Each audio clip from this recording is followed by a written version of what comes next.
Hey Nathan, it's good to see you again. Again, I did want to say that it's good to see that you're well and that your little hospital visit there was nothing serious. And again, I just want to repeat my comment just for the just for others here who are watching. Again, I wasn't trying to be funny in asking you, what would happen if you had died that week. I asked that question because I wanted to know what it is that you believe about death. Being an atheist, I have an idea of what you do believe and what you probably should believe as an atheist. And I think you answered the question pretty well in your latest video, what is important. So I think that your comment by saying that you were going to be embalmed and buried and that kind of thing, I think it's pretty clear as to where you stand. What I did want to ask, though, is about some other comments that you had made in there. Now, if there is nothing after death, okay, you mentioned that we all struggle to live, we all struggle to survive, and for most of us that is true. But to what end? You mentioned at some point you keep struggling to live until the struggle becomes meaningless. I thought that was an interesting comment, because at what point does it become meaningless? And if the struggle to live or the will to live is meaningless, why live at all? If there's nothing after death, why live at all? There's no reason to live if there's nothing after death.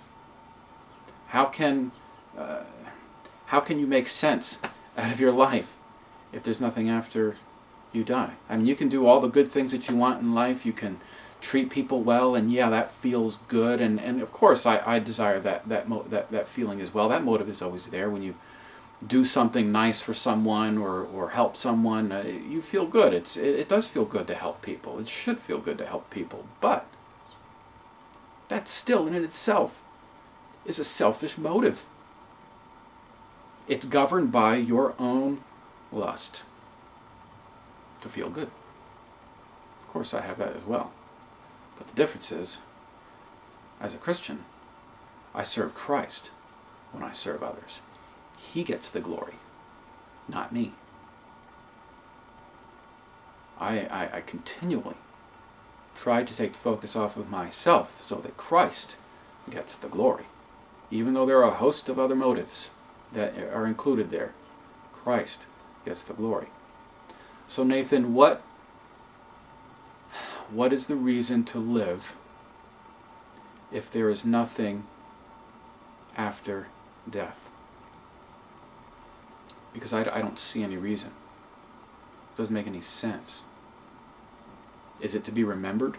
I mean, what does that matter anyway? Who cares if you're remembered? What does it matter what kind of impact you have on the world if after this world is done and over with, that there's nothing? I think that's a hopeless belief. Of course, I believed the same thing years ago before I became a Christian, but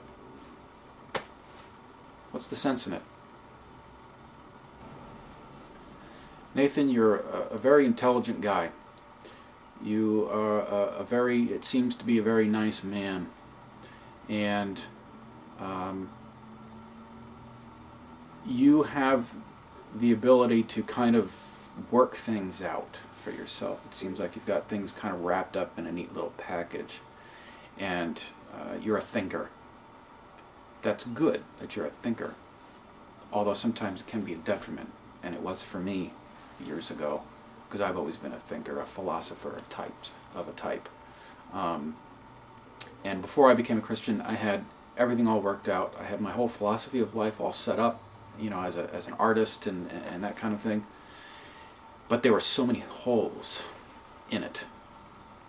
But what I could do as a person who was kind of making it up as he goes, and taking from here and taking from there, I could just kind of step around those holes. I could step over them, or I could cover them with something, and life was good.